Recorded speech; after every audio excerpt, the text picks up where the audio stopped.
Evanston Made is committed to being change makers, not tastemakers. At our annual group show, we're exhibiting work by 179 member artists so you can discover new talent and start your Evanston art collection today. Every red dot is more than a sale. It's a special connection between the buyer and the artist.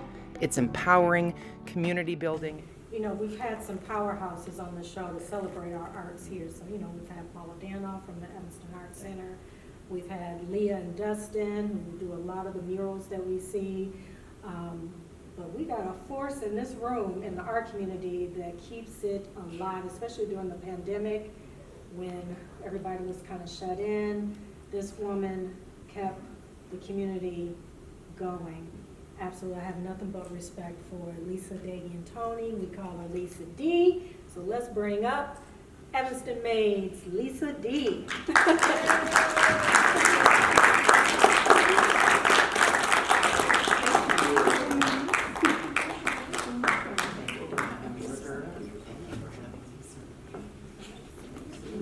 All right, Lisa D, we got you on the show. That's so exciting. I'm very flattered. Are we supposed to argue the entire time? We're just celebrating art. We're very positive. This is very beautiful. Okay. Arguing about art would be a first for me. I'm sure you can make that happen. I can help. Yeah. Thank you very much for having me on the show, and thank you for doing this show. This is such an interesting platform to share what it is we do and what we're interested in. Yeah, Evanston has quite a bit to celebrate, a lot. We love it here. It's beautiful. I can't wait to ask our Dalton visitors what they think of Evanston since they drove in. But we live in an absolutely beautiful city and lots to offer. If you're bored in Evanston, you're boring. Yes. There's just way too much to do. Way too much to do. A lot of fun to be had. And the arts is, I mean, I love the arts, so is always something to do. And Lisa D, you are one of those people that always keeps the activities going. There's always a show. Evanston Made is doing this. Evanston Made's downtown. Evanston Made's in the garage. Evanston Made's. We keep it very busy. Well, when I moved here 12 years ago, Evanston was celebrating its 150th anniversary, and I think Northwestern, in partnership with the Community Foundation, did sort of a census-taking study, and they published the results that more than 11,000 creatives lived and worked in the city of Evanston. And I was brand new, and I was like, what are they? I'm not an artist. I'm a retired media producer person. I almost said failed. Edit that out.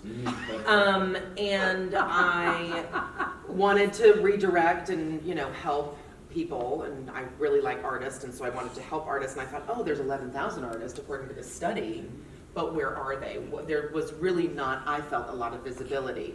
So myself and two dear friends who are in the live audience tonight, Miss Carol Bass and Fran Joy, who you might know. Yes.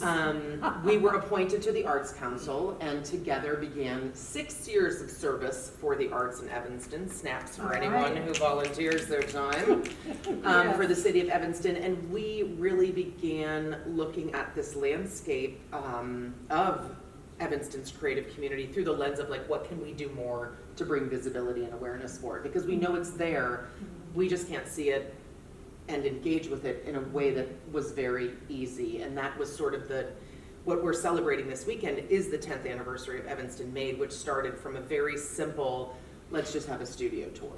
Let's just make a map, find out where these people are, what they're making, make them commit to one day in a 5-hour window, and lead the general public through a studio tour, which is a very normal thing. It turns 10 years old this weekend, and from that very... Happy birthday. I know, thank you. 10's a big one. I have gone gray, but it's fine. Gray looks good. Thank you, you're very sweet. What it just really helped us discover, though, is in addition to so many creatives in this community being here, there's so many patrons. Evanston has a very conscientious community that wants to spend their dollars very wisely. Like you were talking about, accessibility and ramps on the beach? Can we get bids? Can we get lots of different people? Could we get the ramp possibly made out of recycled plastic? Could we have a local designer do it? Like, Evanston isn't just one of those, write the check, sign it off, and don't care about the money. And they are especially conscientious spenders when it comes to supporting the arts. And I think that that needs to happen in tandem. It's great if there's 11,000 artists. It matters nothing if there is no one to collect what they make. Exactly. I can talk to Lisa D all day, so. No, and this is absolutely fantastic, and I mean, I spent some time looking at your calendar and seeing all the events that you've put on, and some of the events that you started, pre, during, and post-COVID, and how that's helped bring artists to the forefront. Have you all done work in targeting certain demographics, whether that's young, aspiring artists that kind of need help with a larger platform, or artists of color who really need help putting their work out there? Yes, I mean, we don't work with people typically under 16 years of age because there's so many people in this market that already do that. There's so many nonprofits that work with kids. We start 16 and above. But one group in particular, so emerging artists are really people that we want to focus on, people who've never taken their product to market, never framed their work, never priced their work, like sort of really low on the ladder. And we support them in ways like professional development. We design really low barrier and inexpensive programs for them to participate in. But one group in particular that we just didn't think was getting enough visibility is artists of color at all, period, right? So we, challenged ourselves, could our membership base, because Evanston Made became a membership-based nonprofit organization, we challenged ourselves, could our membership base reflect and look exactly like the demographics of Evanston? And we're like, right now, we skew old, we skew white, we skew hobby artists, we skew wealthy. Like, let's look at how we can go a little bit more diverse and reach out to more audiences. And that's been a work in progress the last 4 to 5 years. So we hosted like the first ever BIPOC show. So Black, Indigenous, people of color were invited to have a group show at the Evanston Art Center that had never been done in Evanston. And then 2 years later, we decided to just have a Black artist exhibit in the Evanston Art Center. And we worked with Fran Joy curating. She curated a show for the NAACP that was on exhibit on the second floor of the Evanston Art Center, and Evanston Made was on the first floor, just showcasing Black artists. So really, it's all about the visibility of all artists for us, but it is very important that certain groups get their presence on walls in a way that helps them build their own community. And emerging artists ended up branching out into a series that we host once a month at Coffee Lab on noise. And it's a way for artists between the ages of 16 and 22 to meet one another, learn how to pitch their work, learn how to price their work. And it's just sort of like, it became a social club, but just in artists in that age group. And then same with Black artists. That's now going to be branched out into another fun development that I will let Fran talk about later. But there's just, those affinity groups really help catalyze community building within the arts community. I love the fact that you mentioned building community, because I think it's often when we see these, we see organizations that are like, okay, we're going to platform Black people, we're going to platform Indigenous folks. And it's not actually giving them the tools to create that community, like you said, and build that up so that they in and of themselves can start to platform folks that On they their see own, as on right. their own in their own community. And that's such a great point to make, Sebastian, because Evanston Made we have always wanted to be a throughway. We don't want to be like, we have all the Black artists. We get a high five because we're working. Like, we just want to be the launching pad for all kinds of artists to come together, build community, and move beyond us. And if you are possessive or turfy or territorial about the constituent base you work with, it does nothing for them to then go on and do on their own. And if you are truly community building, if you truly care about bringing awareness, visibility, opportunity for the artists in your community, you can't say, those are my artists, and that's my collection, and these are my walls. You have to be like, it's fair game for everyone. I think it helps that much of our organizational leadership is not are not artists. I think a lot of times when artists make their own organization, maybe ego gets involved, maybe opportunity, you hate to give it away to someone else because you're like, well, I could use the walls. I'm not an artist. In fact, I do not like making things. I have no patience. I mean, I love making a good pesto. Go team all day long. But like when people are like, I'm so inspired by the canvas, I'm like, the canvas, that's stressing me out. Where's the paint gonna go? When am I gonna be done? How much is this gonna cost? Who's gonna buy it? Like that would give me a total heart attack if I had to do that. So I think it helps that our organization is just run by people who just genuinely want to make the opportunity to show and sell your work and build community. I think that is really what sets Evanston Made apart from a lot of different organizations. Definitely. Have there been any, I imagine that COVID was a struggle, but you made it through the other side, but have there been other significant challenges that you faced throughout this process of building this community in Evanston and really cultivating it? I mean, I hate to say that that COVID was an opportunity and not, COVID was a surge in our membership growth. COVID was lots of people getting together online and building affinity groups. COVID was art under glass for closed businesses that were like vacant because nobody could pay rent. Cute little art exhibits went up in them. COVID was Maker's Market, you know, people wearing masks, people getting a schedule to come through, social distancing. I mean, we ended up really finding ways to keep artists seen. And then it was the Zoom, right? Everyone's like, wait, what's behind my wall? And then people were buying fancy art to put behind.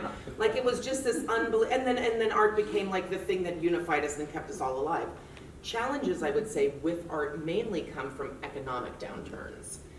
When people no longer feel faith, like everyone's like, don't buy art during election year, don't buy art during, you know, when my portfolio is bad. But we have skirted most of that challenge because we work within, like the Maker's Market today is a great example of the accessible art that we want to be working with in the city.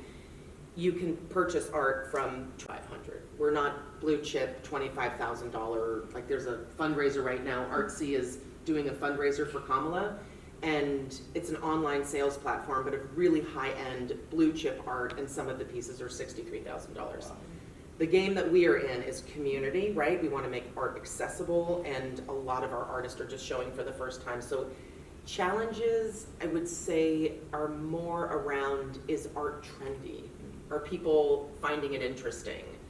Are we finding, you know, and art also is reliant upon what's new. People really like what's trending. They don't want to see the same old thing all the time. So challenges would be, as you were talking earlier, not to go on a property tax tangent, but one demographic that really is not strong in Evanston is anyone between the ages of like 20 and 40. People really don't move here until they reproduce and or retire. It's just a thing. It's too expensive. There's nothing to do after 8 o'clock at night. Nobody 27 is moving to Evanston unless their mom is sick. I mean, they're really, trying to change that though. Clearly, right? I think they are trying to change that, but there's just going to have to be so many more opportunities happening for that demographic. So our challenge is, where do we find the new? Where do we find the young? Where do we find the inspiring? People like Art Makers Outpost in the audience, Val, is doing an amazing job cultivating live music, places that stay open past 8 o'clock, and a younger, interesting demographic of doing things that are attractive to that sort of those two decades. But that's really our biggest challenge, is finding up and coming young, interesting visual artists to continue to grow what we do and make what we do interesting.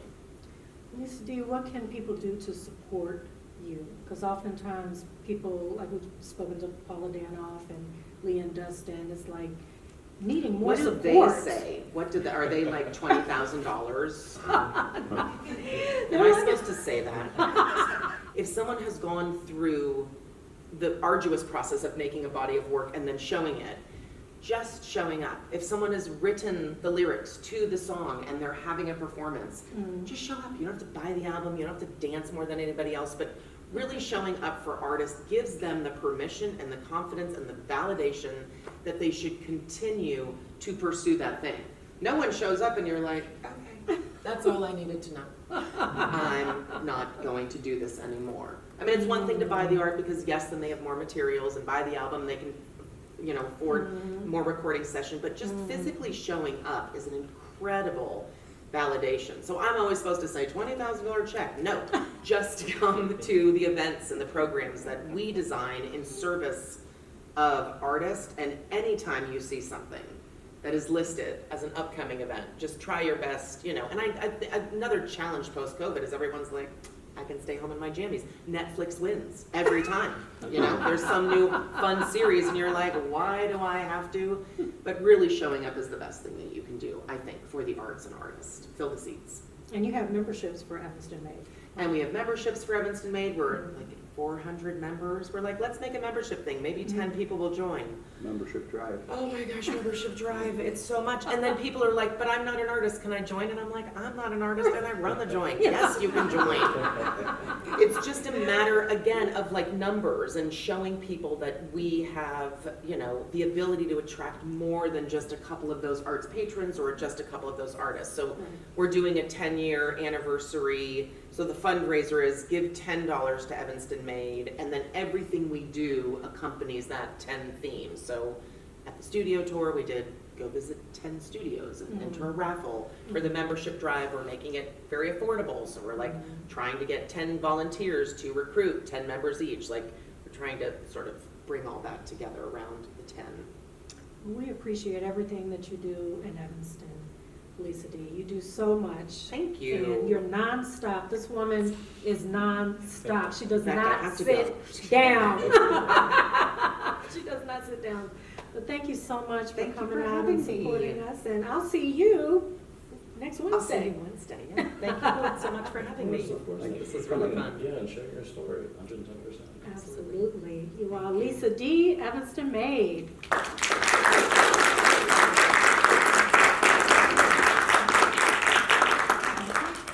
And I didn't use profanity, so you don't No, have to you edit did it. not. Woo!